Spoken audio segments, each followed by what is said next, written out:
Anne Dunlap was found brutally stabbed to death in the trunk of her car on New Year's Day 1996. She had gone shopping at the Mall of America 2 days prior and never come home. Or at least that's what her husband Brad Dunlap had said. But no one could find any proof that she was at the mall. The last person to surely see Anne was her husband Brad, and he is who resides at the center of the debate in the baffling case of Anne's murder. He told everyone that she never returned from the mall that busy Saturday after Christmas. He stood in front of her car and talked to reporters as she lay dead inside.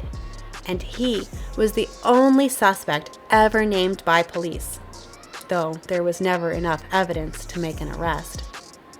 25 years later, new information and unsealed documents provide some answers and clues to the killer in Anne's case, yet many questions persist.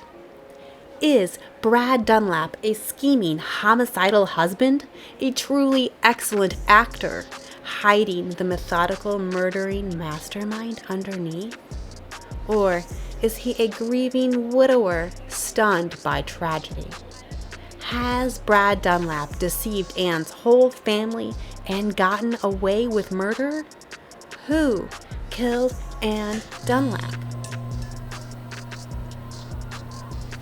Anne Barbara Dunlap was a 31-year-old married professional who lived and grew up in Minneapolis, Minnesota. At the end of 1995, she was closing out a great year and a wonderful holiday season. Anne was described by her friends and family as an intelligent young woman who knew what she liked and often got what she wanted. Now, that's not to say that she was spoiled. She worked hard. In her spare time, Anne was a marathon runner. She had been a driven student, an MBA honors graduate from the University of Minnesota, and now she was working for baked goods giant Pillsbury in their marketing division. She excelled at work and had just received a promotion. In December of 1995, Anne had everything going for her. On the morning of Saturday, December 30th, Anne met with a group of her friends. They all ran 10 miles together before having brunch. This picture of Anne was taken at that brunch. After everyone finished eating and chatting at her friend's house, Anne left for her parents' home in the Linden Hills neighborhood of Minneapolis. Anne and her husband Brad had been living with her parents for several months while their new home was being constructed in nearby Medina. Brad told authorities that she returned from brunch at around noon and then went shopping at the Mall of America to buy shoes. In late 1995, the Mall of America was still a bit of a novel and exciting experience. The giant, 4-story mall had only been open for 3 years and would have been bustling with people making returns and exchanges after Christmas. All of the beautiful decorations would have still been up, adorning the ceilings and walls. That year, Country Home magazine had built an entire log cabin inside the mall and covered it with festive greenery and lights. Brad and Anne had planned to go to the tropical fish store and then out for dinner that night. But when she hadn't returned from the mall by their arranged time, at 4:30, Brad told authorities that he headed out to the fish store without her. A saltwater tank can be a delicate ecosystem, and when it had started to snow that afternoon, Brad had become concerned about getting to the store and back with the appropriate items to manage the tank's water quality. Brad told police that the store was unfortunately closed, and when he returned home, Anne was not there. Brad purchased some wine at a nearby liquor store and got ready for dinner, but still Anne did not arrive. At 8 p.m., more than 3 hours after her expected arrival time home, Brad called Anne's parents, who, after celebrating the holidays with the couple in Minneapolis, had just left for their lake home that Saturday morning. Out of concern for their missing daughter, Dawn and Louise Barber pack up and return immediately to help Brad look for her. At 9, Brad called the non-emergency police line to inquire about filing a missing persons report. He is told that it is too soon, and at their direction begins to call hospitals. By 10 p.m., Don and Louise are back in the city. It is a very cold and dark night, and the thought of Anne out there alone and in need of their help is anxiety-inducing. The Barbers carefully follow the route that Anne would have taken to the mall. All along the way, they scour the streets for her 1987 maroon Toyota Celica. They comb every level and every side of the parking lots at the Mall of America, which has now been closed for hours. When they turn up empty-handed, they head to the Southdale Shopping Center just a few miles away. By then we were grasping for straws, Louise Barber said. Brad drives out to check the construction site of their new home, and at 4 a.m. the Barbers drove back to the Mall of America by a different route. But nothing has changed, and there is still no sign of Anne. The next day is Sunday, December 31st, New Year's Eve. Anne's family has been up all night looking for her to no avail. At 7:30 in the morning, Brad calls the police again and is told that he will have to wait 48 hours to file a missing persons report. After getting a bit of rest, Anne's family is back at it again, looking for her and her car. Posters with her image are printed up for distribution, and they reach out to the media. The local news stations are quick to pick up the story and interview Brad. We have had friends and family out scouring retail areas and parking lots for her car, but she's just disappeared, Brad said. This is so uncharacteristic of her. I just know something has gone wrong. You go from being angry to crying like a baby. This is just so frustrating. The media runs with the piece, spreading wide the news of the woman missing from the Mall of America. Minneapolis Police Sergeant Richard Edgar tells reporters that there is no indication of foul play. However, something bad has happened, and Brad and Anne's parents count down to the new year without Anne. At 8 a.m. Monday on New Year's Day, a group of friends locate Anne's car. It is parked in the parking lot of a South Minneapolis Kmart on the corner of North Lake Street and Nicollet Avenue. News of the discovery spreads quickly. Brad, the police, and the media are all on location as the initial examination of the vehicle begins. Local news station KARE is there to interview Brad when the K-9 unit arrives.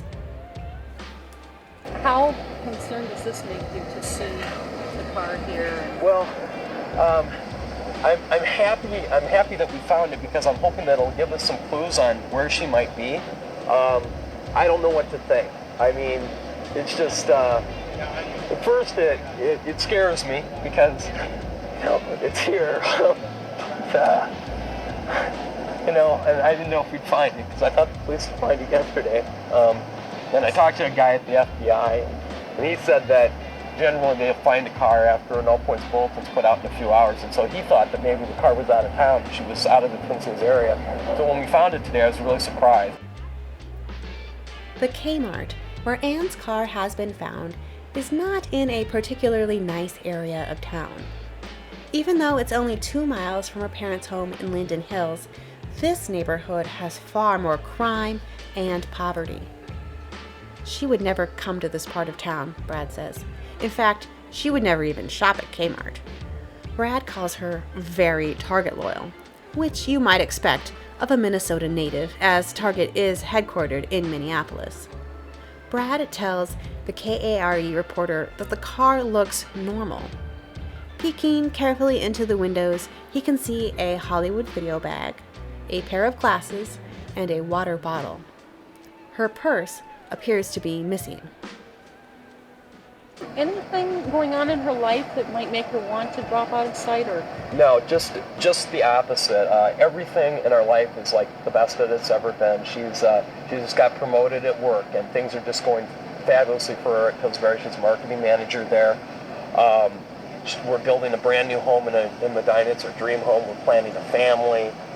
Just everything that you want out of life is happening for us. So it's very unusual. How long have you folks been married? We've been married for a little over 8 years. We dated for 3 years, though, before that. Adding to the mystery, Brad stresses how much of a cautious and careful person that Anne is. She would never go alone to a dangerous part of town, and she carries mace. "It seems nobody is safe," said Jill Swenson, one of her best friends. "Here is a person who was very safety conscious," she said. "It makes you wonder what is happening to the world."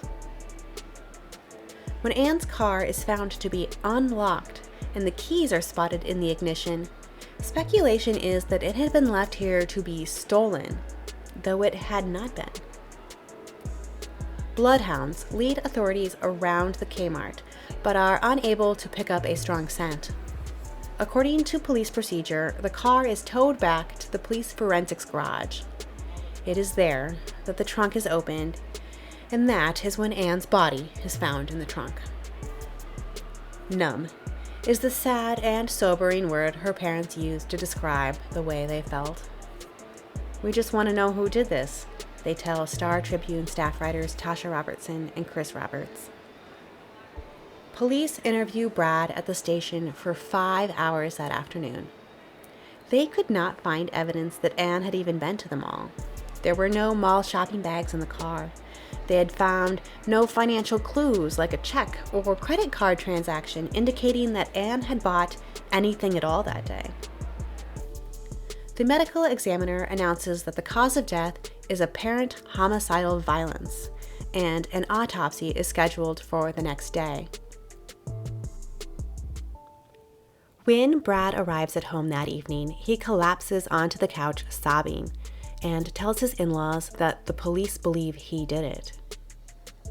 The next day's autopsy found that Anne's throat had been cut and that she'd been stabbed repeatedly about the head. She had been stabbed so many times and with such force.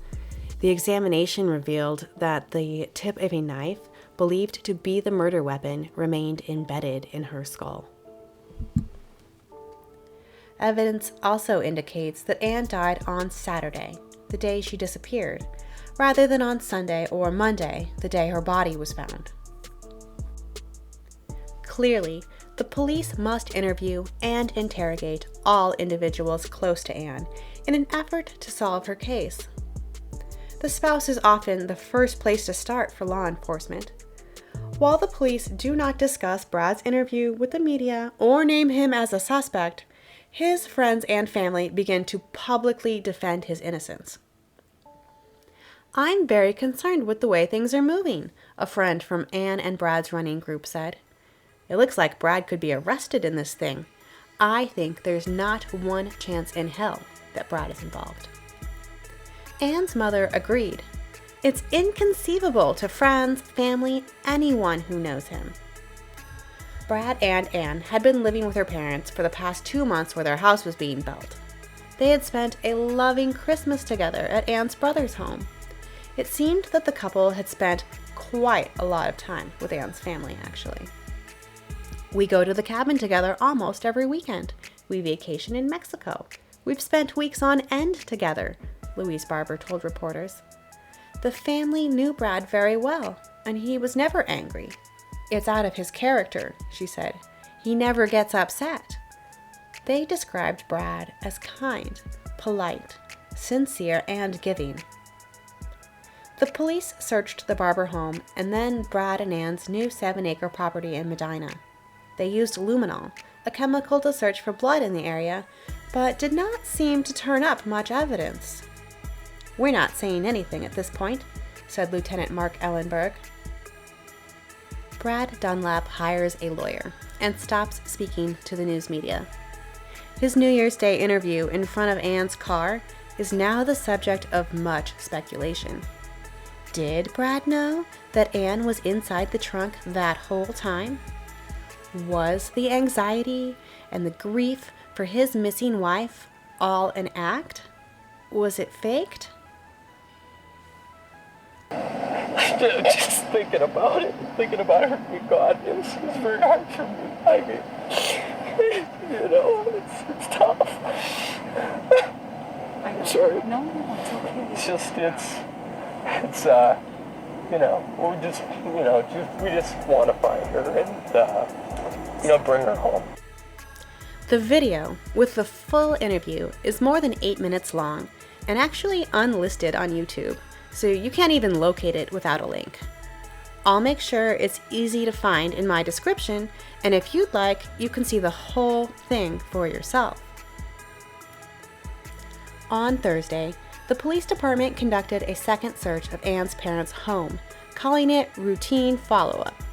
However, this time they focused on the garage and removed the drain trap in the shower and laundry room to look for evidence of blood.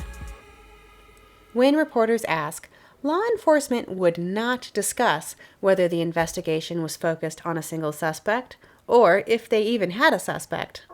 But they do. They have very strong suspicions.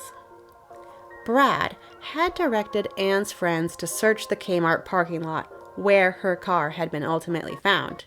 Had he known where the vehicle had been parked? The Kmart, where the car was, is also significantly closer to where Anne and Brad were living than to the Mall of America, where she had been supposedly abducted.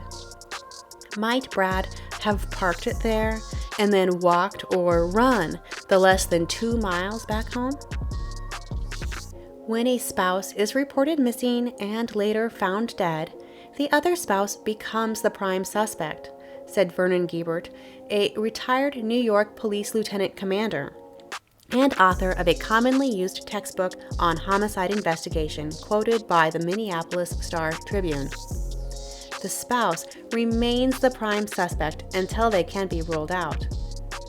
That is because statistically, the vast majority of homicides are committed by family members, and most women are killed by their husbands, lovers, or partners.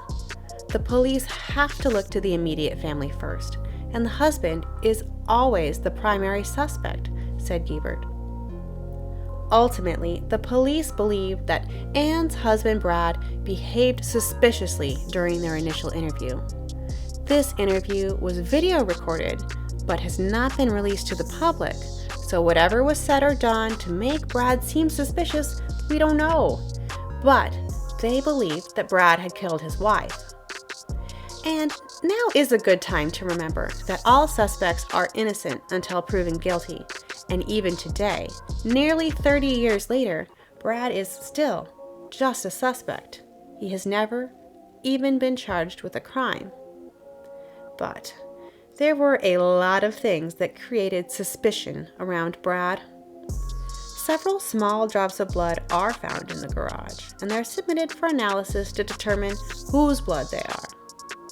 Also, the test for blood on the drain traps at the Barber home come back positive. Sergeant David Voss wrote that this forensic evidence suggests a cleanup by the murderer. Brad's alibi was also deemed suspicious. Brad had said that he waited at home for Anne before running errands, trying unsuccessfully to buy salt water for their fish tank and picking up champagne for later. But the owner of the saltwater fish store said that they had been open until 5 that evening and that Brad had not been in. He told authorities that Brad and Anne were regulars, but that Brad never shopped without Anne.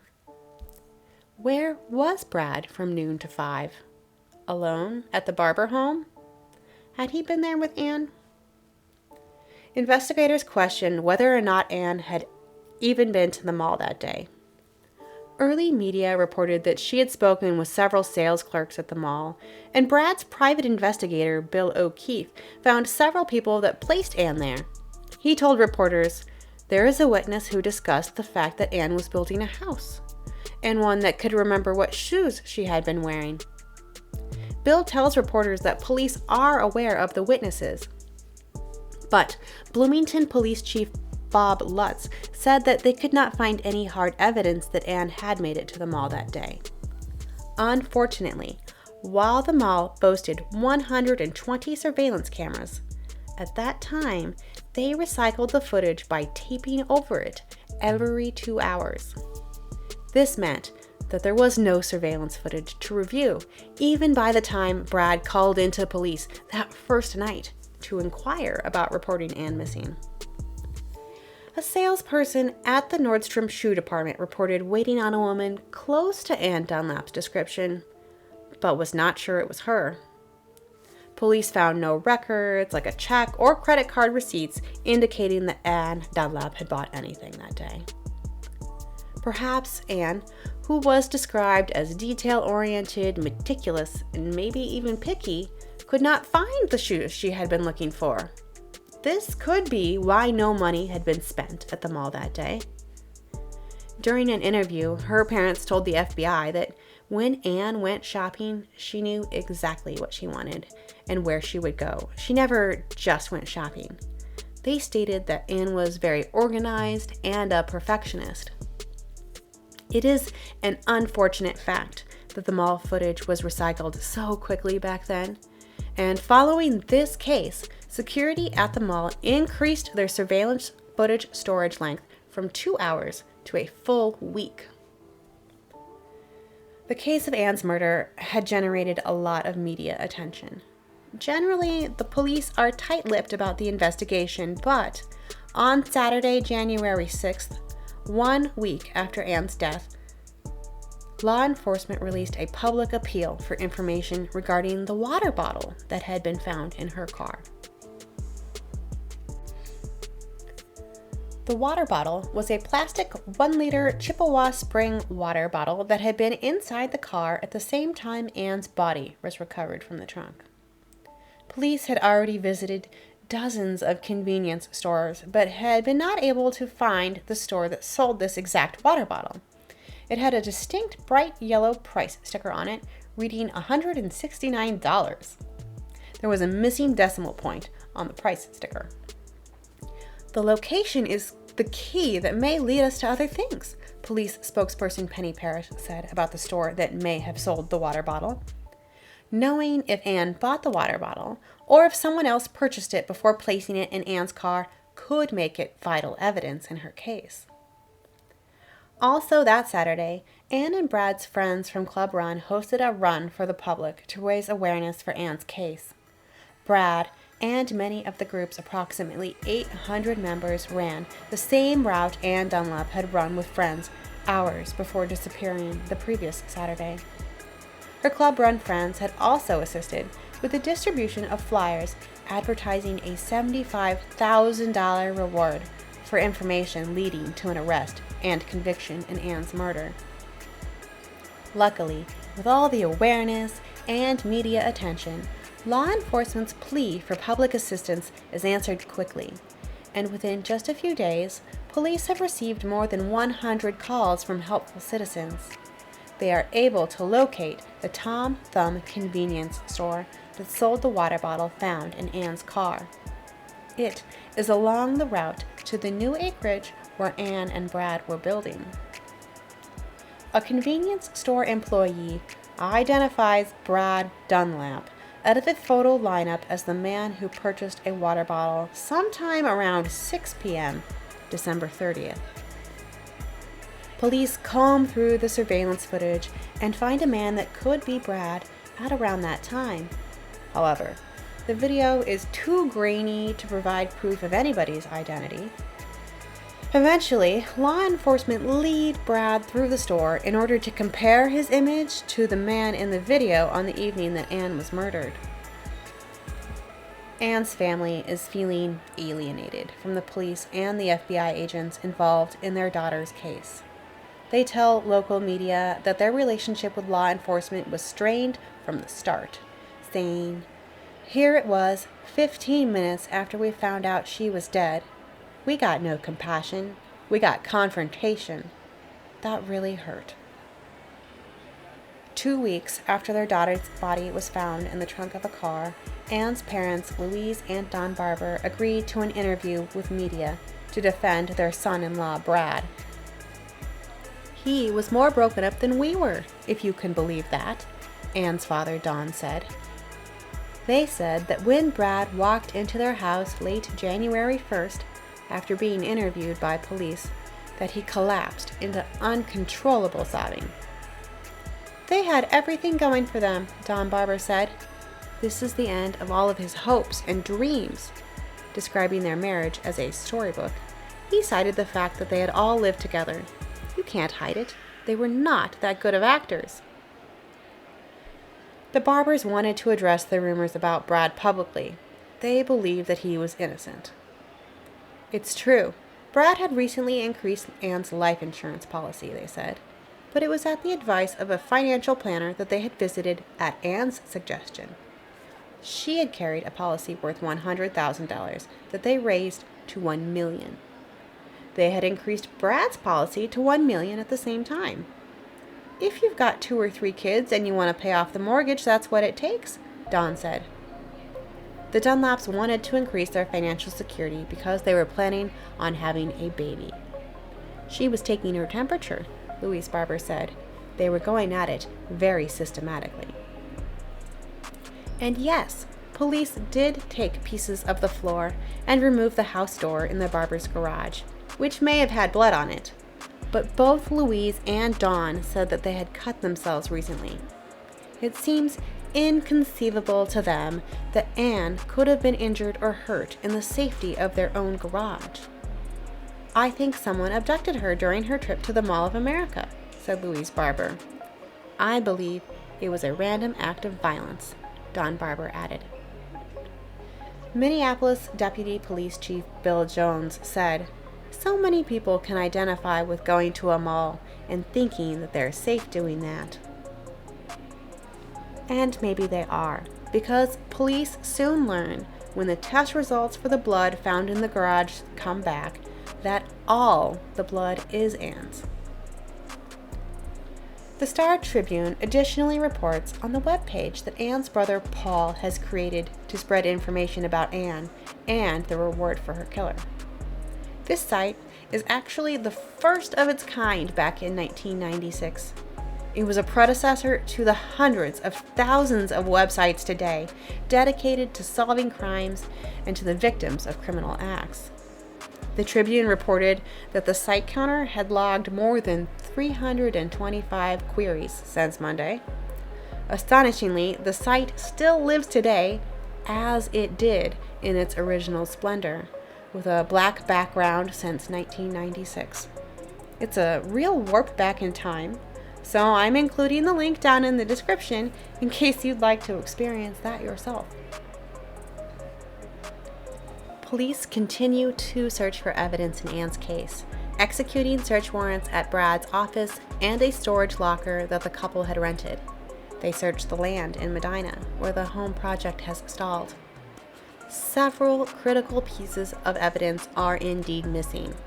First is the murder weapon, a broken sheep foot blade, kitchen or pocket knife, a piece of which had been found in Anne's skull. Second, her wedding ring and engagement ring, worth a combined $10,000. And third, her purse, all never located. Police searched pawn shops and jewelers for the rings, but didn't release pictures or description to the public. Her credit cards are never used. At the end of January, Anne's family withdraws a majority of the reward money offered in her case due to concern that it might lead to false information. The Barber's lawyer, Bill Nazi, releases a statement to convey that the move does not reflect a lack of support for the police investigation or for their son-in-law, Brad. As winter turned to spring, the snow thawed, and as Minneapolis warmed up, Anne's case grew colder. An MBA scholarship in Anne's name is created at the University of Minnesota Carlson's School of Management. It is awarded that spring to a second-year female MBA student in marketing that demonstrates a commitment to education and the advancement of women in business. Anne's local running group planned a race named in her honor, the Anne Barber Dunlap Memorial Race. It included both a 10K and 5K. Keeping her name in the news, 1,200 runners gathered for the race at Lake Harriet, June 8, 1996. In July, 7 months after Anne's death, Brad filed the insurance claim for Anne's $1 million life insurance policy. Presumably, Pillsbury had already paid out the approximately $700,000 life insurance benefit for her job. This additional policy is with Chubb Life Insurance Company. And while Anne's family supported this action, the people over at Chubb were more reluctant to pay out this huge life insurance benefit to the prime suspect in her murder. When Chubb Life Insurance Company finally declines to pay Brad, he files a lawsuit for the money that October. During the course of this litigation, the Minneapolis Police Department shared some of their case files with Chubb Life Insurance Company so that Chubb's crime scene expert could determine the circumstances of Anne's death.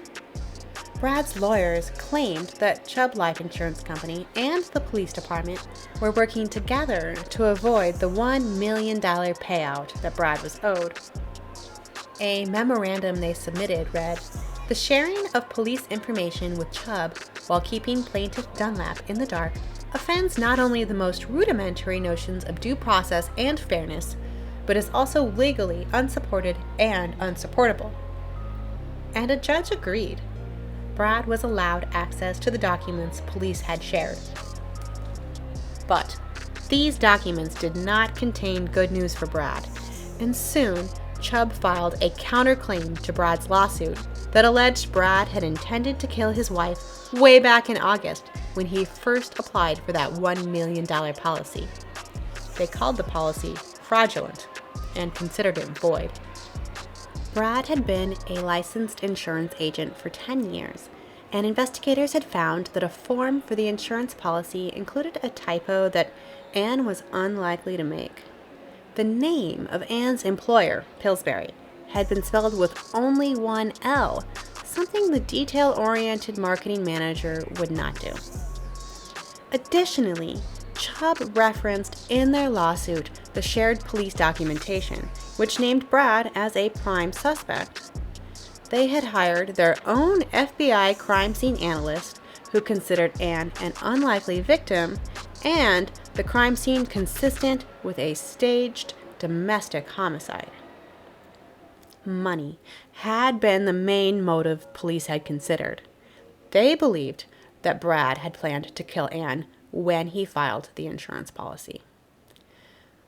But 4.5 months is a long time to plan a murder, a long time to act like a happy and loving husband. How could he behave like everything was perfect? They lived with Anne's family, who never suspected Brad, and for months. It would take a maniacal mastermind to pull that off. Her friends and family had described the couple as in love.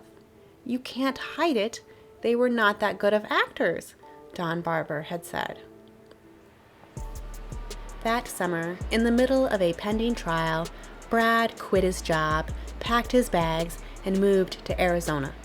He was looking for privacy and a fresh start after he had been the subject of so much speculation and condemnation from public opinion. Police still considered Brad their prime suspect. Sergeant Voss wrote in an affidavit for the Chubb trial that there was no plausible alternative explanation to Anne Dunlap's death other than the conclusion that Bradley Dunlap is the murderer. However, without evidence, they could not arrest him and had no choice but to let him leave the state. Many people believed Brad to be guilty, but many friends and family continued to stand by him. For them, they felt that law enforcement had focused on Anne's husband from the start and had not thoroughly explored robbery as a motive. The police case against Brad also appears to be weak. While the drops of blood found in the garage do prove to belong to Anne, they are so small and insignificant compared to the violence she experienced that the Barber's garage is determined not to be the murder location. It is believed that Anne passed away in the trunk of her vehicle, but blood evidence in the trunk does not support the theory that she was stabbed there either. Anne had no defensive wounds. She was attacked unsuspecting, incapacitated, and stabbed repeatedly somewhere. There would have been a lot of blood, but where? Law enforcement do not know where Anne was attacked. They have no murder location. They also still have no murder weapon. Where is the broken knife that was used to kill Anne? Where did it come from? The barbers did not find any knives to be missing. No physical evidence ties Brad to the crime. The autopsy determined Anne's time of death to be between 2:30 and 3 p.m. on Saturday. This is very near to the time that Brad said he last saw Anne at her parents' home. It's right when he said she left to go to the mall. It leaves nearly no time for Anne to get to the mall and encounter a thief. This time of death heavily implicates her husband. However, a forensic expert for Brad writes that using stomach contents to determine a timeline for death is unacceptably imprecise. Such factors as the size of a meal, the potential stress that the individual experienced, and other factors all need to be taken into consideration. They asserted that a half-hour window for Anne's death was too narrow, and her murder could have occurred sometime during Saturday evening. Brad purchased champagne alone at the liquor store at 5:30 p.m. that Saturday that Anne died. Law enforcement's case against Brad relies on a timeline that she has passed by then, and he is out to celebrate. But Brad's supporters say that this purchase just shows that Brad had no idea his wife was yet missing, and that he was looking forward to ringing in the new year with her. In October of 1998, Brad Dunlap and Chubb Life Insurance Company reached an out-of-court settlement. No one's allowed to discuss the terms of the arrangement, but their lawyers release a joint statement that the settlement is satisfactory to the parties. And Don Barber, Anne's dad, said, "We're pleased and he's pleased," about Brad's results. Even with all of the missing evidence and the support of Anne's family, going to trial against Chubb would have been a risky choice for Brad. The standards for proof are much lower for a civil lawsuit than they would be for a criminal case, and Brad risked a possible ruling that he had killed Anne. Following the resolution of the lawsuit, Anne's case mostly fades out of the media spotlight. More than a decade passes when in 2013 her case is reopened. Police tell the media that they have received a new tip regarding her murder. "We wish the caller had called us back in 1995 or 96, but for some reason they didn't," Police Lieutenant Richard Zimmerman said. The tip is regarding Brad and a conversation he had with someone prior to Anne's death.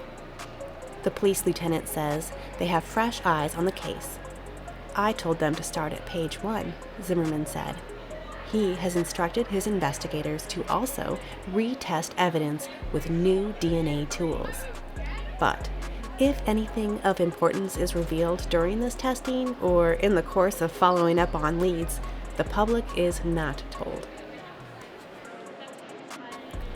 In 2020, Anne's murder is still an open and unsolved homicide case.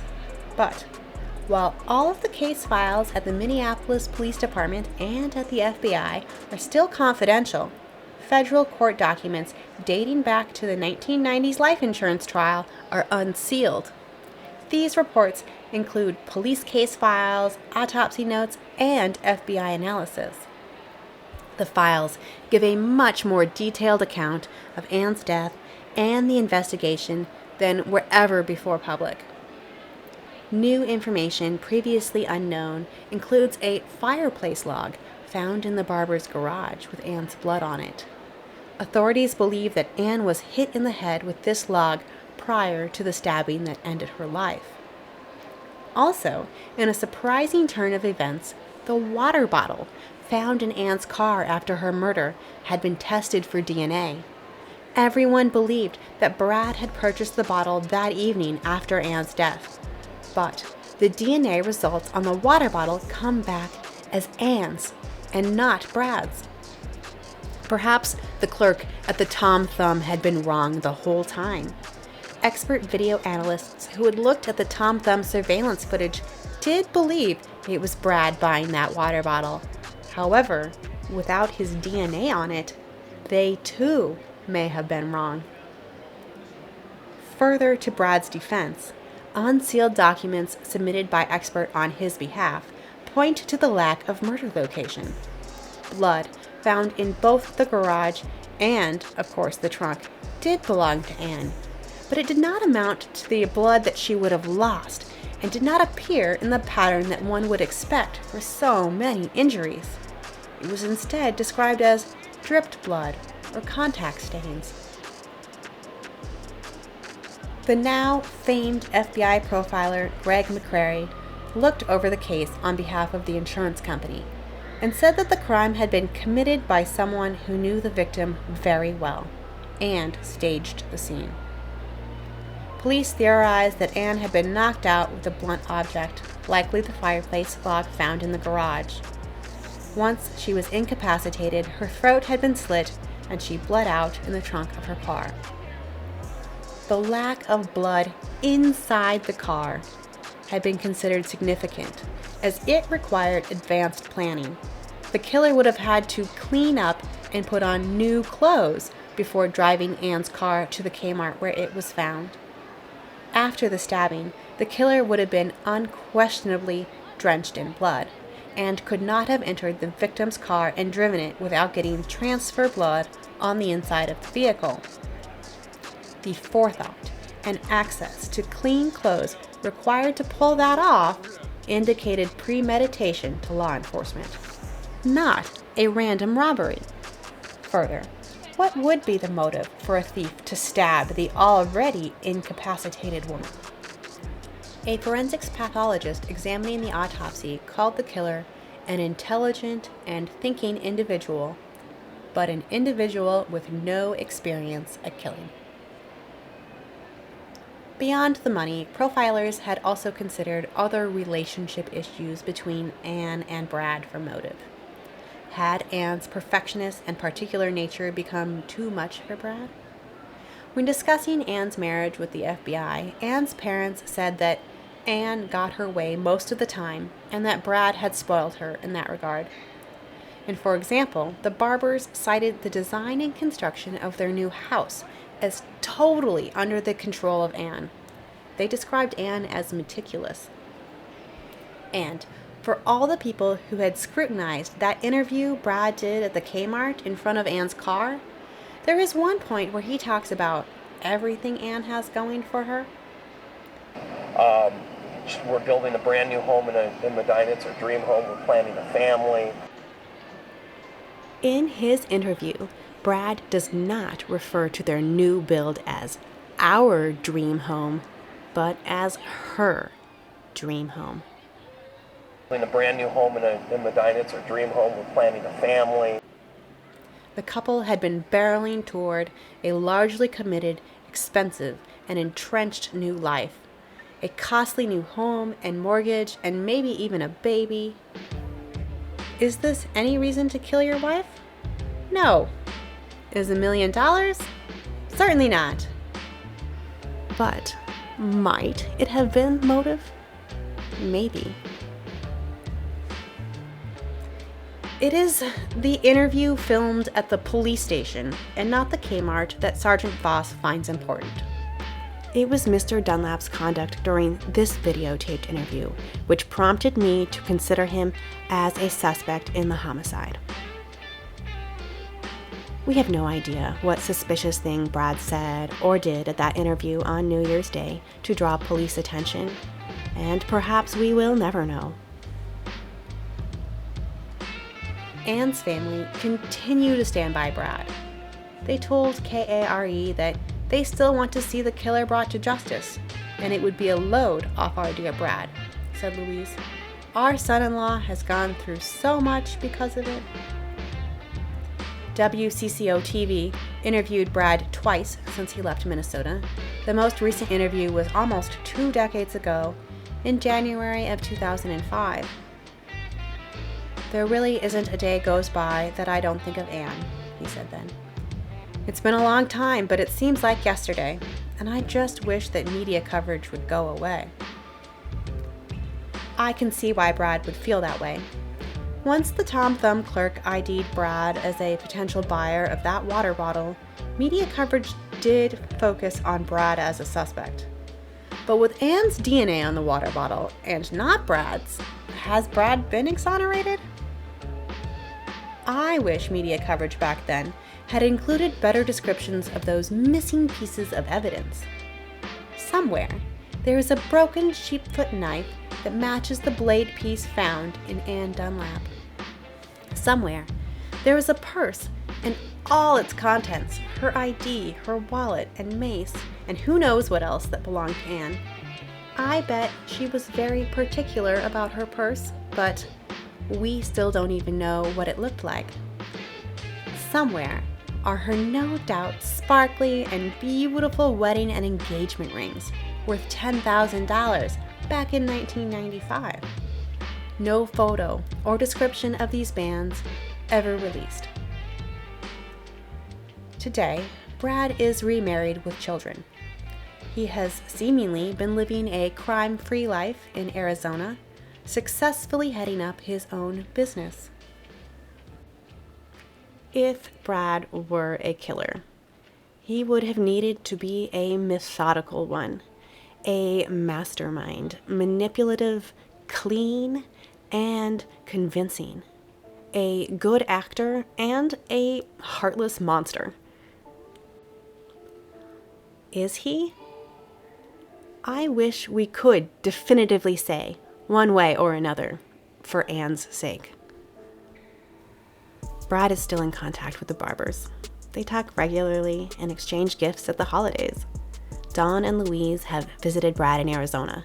They say he keeps a photo of Anne on his desk and sometimes returns to Minnesota to visit her grave. Dawn and Louise love him dearly and look forward to the day that Anne's killer is brought to justice.